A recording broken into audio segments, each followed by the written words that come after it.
never did that with Save. Save, Save. Ah! There's no primal scream. There's not supposed to be primal scream when you're playing Jewish music. Yeah. Another thing is you have to blast it. Yeah. You have to blast it. Jewish music never had to blast. It was something that was adin. It was something that was beautiful. So how do you find that distinction? So I don't know. There are songs that are Jewish songs, quote unquote, that are completely have a completely non-Jewish feel to it, and there are songs that were not written by Jewish sources that have a very Jewish feel to it. So I don't know. It's a slippery slope, and I don't know how to paskin and how to decide these things. I just noticed that it was in part of the Kol Koreh, no Goyish music, and I'm certainly not trying to argue with that. But my point is that, what is the purpose of the music? Now this is a fact. Ze uvda. Yeah. There are bands that you go to that play at chasanas that have literally caused hearing loss. The music is just too loud. And I've been to chasanas where I see people pull out their earplugs, stick it in their ears. I've seen people go around and with like a box of earplugs to offer to people, because it's so loud that it literally, I'm not talking about figuratively, literally causes hearing loss. 90 decibels already begins to cause hearing loss. And the average chasana is 110. That's my producer provided me with those facts. And this is just a reality. So why do I have to blast it? What is the purpose exactly? It's I may have told this story, but it's an amazing thing. Before one of my chasanas, so the other side, the father asked me, "Are you going to be providing alcohol for the boys? Are you going to be providing alcohol?" So I said, "Well, I'll have a bottle for my friends to come over and give a l'chaim." Yeah. Somebody told me once in Tiferes Yerushalayim, the mashgiach was sitting there in Purim. He had a big one of those giant bottles, and everybody would come up and get a l'chaim. Yeah. And by the end, the bottle was still half full. He says, Mi ka'amcha Yisrael, goy echad ba'aretz. Yeah, one non-Jew drinks more than the entire nation of the Jewish people. Yeah, but so he says, "Are you going to provide alcohol?" So I said, "Yeah, I'll have a bottle for my friends who come by and give them a l'chaim." Yeah. He says, "No, don't you want to provide for the boys?" So I said, "Why?" He says, "No, because the fathers like to give the boys alcohols, and then they dance with more excitement, more slavus." I said, "If my future son-in-law doesn't have any friends who want to dance for him unless they're drunk, then tell them not to come." So they brought their own liquor, but it's, and my son, who's been on my podcast, says to me, as my children will often say to me, "Abba, you don't get it." It's true, I don't get it. I don't get why people have to get drunk at a chasana. I don't understand why the music has to be blasting. I don't get it. I don't understand why the video guy is allowed to take over the wedding. You can't see the chasana, you can't see the chuppah anymore, because the video guy is there. Only time I was able to see a chuppah was when I was standing by a little window, on the video camera. I could watch it. I was once an aide. So you're supposed to watch as they put on the ring, they handle things. This is part of my job. And the video guy keeps moving me out of the way, and I keep moving back. He says, "Get out of my way or I'll knock you down. I'm being paid for this." Wow. How come they're allowed to take it over? How come you go to a chasana and everybody waits there for over an hour while they're taking pictures? I understand you want to take pictures. Today you can Photoshop it all in. It doesn't make a difference. Yeah. They just can take the pictures and then afterwards they add in the chassan, add in the kala, We make the whole tzibur wait for an hour. Or at least, sometimes longer. But I feel like there's something that's being lost in and the majesty of what a chuppah is supposed to be, I may have given this example once because it's one of those things that bother me. I remember my bedekin. Hadn't seen my collar for a week, and you're now being danced in, your friends, and you finally come into your collar for the first time for the bedekin. It's such a beautiful emotional moment.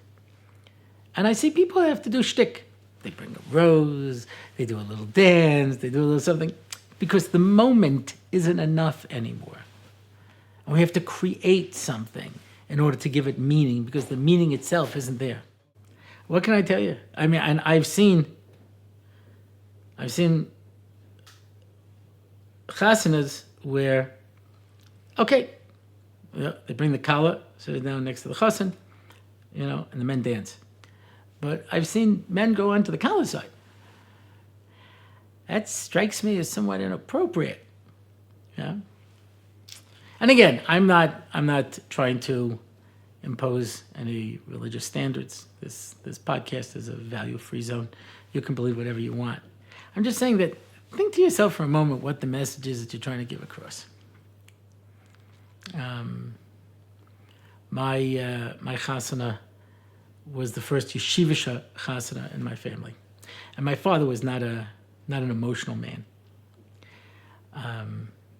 He worshipped his mother, loved his mother, and I remember I went to see him the next day because he took all my wedding gifts. So he says, you'll walk out to your car and people waiting for you, they'll rob you. So he took everything, which I thought I was appreciative. Yeah. So I go by the next day with my wife to go and see my parents. I serve us coffee and cake, And my father, his eyes started to well up, and he said, "I just wish my mother had lived to see this." That was a moment. Afterwards, he would tell over the story. I was a madhouse. I don't know. It was crazy. It was. Yeah, the story changed a little bit with the telling, but but there was that moment there where you thought there's something so poignant and beautiful of just that. Here's a piece of advice, and you can take it or leave it, however you see it. The middle circle with the chassan and his friends. There's a second circle, there's a third circle, sometimes there's a fourth circle. And at some point, the dancing starts to peter out. And the center circle doesn't seem to get it. And after a while, it's basically over. There's just the chassan and three guys dancing. Go out on a high. Save it for the second dance. Don't beat it to death. This is a piece of advice that I can tell from observing, and that I want to share. I find an absolutely amazing thing. See, here in Israel, things tend to be a little bit more laid back. You could always tell the Israeli relatives, they sit down at the table while they're waiting for the chuppah to start, and they eat all the food and they leave. You know what I mean? No problem. So, but you go to these American chasanas, and first there's a smorgasbord with 27 dishes. That's really a suda, right in itself. I mean, there's, you have to come up with something more dramatic when you go in for the next meal, and very often things get wasted. Here in Israel, we don't have that problem because every seat is going to be used 3 times. People come. And they come for the chuppah, and they sit down a little bit. And then people come for the first dance, and they stay a little bit. And then people come afterwards, they stay a little bit. So, the seats are constantly being used. Different courses are being eaten by different people at that same spot. So you're getting a lot of people. In America, you can't do that. It takes so long to get to a chasana. And then you have to get a babysitter, and the time constraints are such that you end up spending a whole evening. And I don't know. Does everybody need prime rib? Don't get me wrong. I don't object to it. I think that's fine. I've been to chasanas when they put out the dessert. There's nobody there. There's nobody left around. The one thing I've seen in American chasanas that I think is great, and they haven't picked it up here, is they have a coffee station or a tea station on the way out. You make yourself with little covers. You can take it for the road. Oh, gewaldig. Yeah, but How much do you need? Are the people coming for that? Is that what the people are coming for? This, by the way, is, in America, in the churches, they used to say a sermon every Sunday. So when they started having synagogues, so they told the rabbi to speak every Shabbos. Now, in Europe, you spoke twice a year. You spoke on Shabbos HaGadol, and you spoke on Shabbos Shuvah. That was it. Those are the only drushes you gave during the year. Otherwise, you were passing halachas, and you were doing counseling, and So they came to America, and they said that the Rav should speak every week, and of course, the assimilation rate shot up. Because that wasn't the way that Judaism was meant to be. You don't need a drasha every week. Yeah, but in the secular world, the chas and kala are the hosts, and they're taking care of their guests. In the Jewish world, they're the king and the queen. And we are going to the wedding because we have a mitzvah to be misameach chas v'kala. That's the reason we're there. And that's the only reason we're there.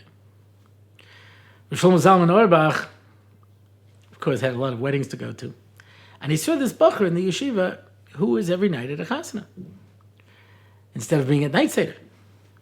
So finally he says to the boy, he says, listen, if you go to chasanas every night, you're never going to become a Talmid Chacham. He said, well, Rebbe, you go every night. He says, I go in for 10 minutes. I do a quick dance with the chazan, I wish mazel tov, and I leave. He says, okay, so I'll go for 10 minutes. He said, there's a mitzvah to be mesameach chas v'kala. When I was your age, I didn't go to chasanas, so now I can be mesameach chas v'kala in 10 minutes. You're right. If you're going to go every night, you have to stay for hours to do the same thing that I can do in 10 minutes. Yeah. So when we go to a chasana, we have to remember, we're there for one purpose. We're there for the chas and kala. We're there to be mesameach them, to make them happy, to make this the most special day. And the more that we can do to be able to make this into a Yiddish simcha. Rav Chaim Kanievsky says, we always say Yiddish nachas. Why? Because if you take a look, you'll see that Esav had a son named Nachas. You could have Esav Nachas, or you could have Yiddish Nachas. And Mitzvah Hashem will all be Zaycha, whether, I have a lot of young people who watch us. Yeah. So if you're going to get married, think of how I can make my wedding a day that's filled with Kedusha V'Tara. If you're marrying with your children, if you're marrying with your grandchildren, if you're marrying, have the schus to go to a niece's wedding, yeah. Whatever we can do to fill that with that Yiddish nachas, with that true Torah and Kedusha, that should be our goal at a chasana. That's it for this week. If you want to find out more about the podcast, go to RabbiOrlofsky.com/podcast. And if you want to make a comment about this particular episode, go to RabbiOrlofsky.com/podcast/40. If you want to find out about upcoming events, go to RabbiOrlofsky.com/events. If you want to contact Rabbi Orlofsky, go to RabbiOrlofsky.com/contact. And if you want to sponsor an episode, go to RabbiOrlofsky.com/podcast and click on the sponsor an episode button. I am David Orlofsky, and this is the Rabbi Orlofsky Show.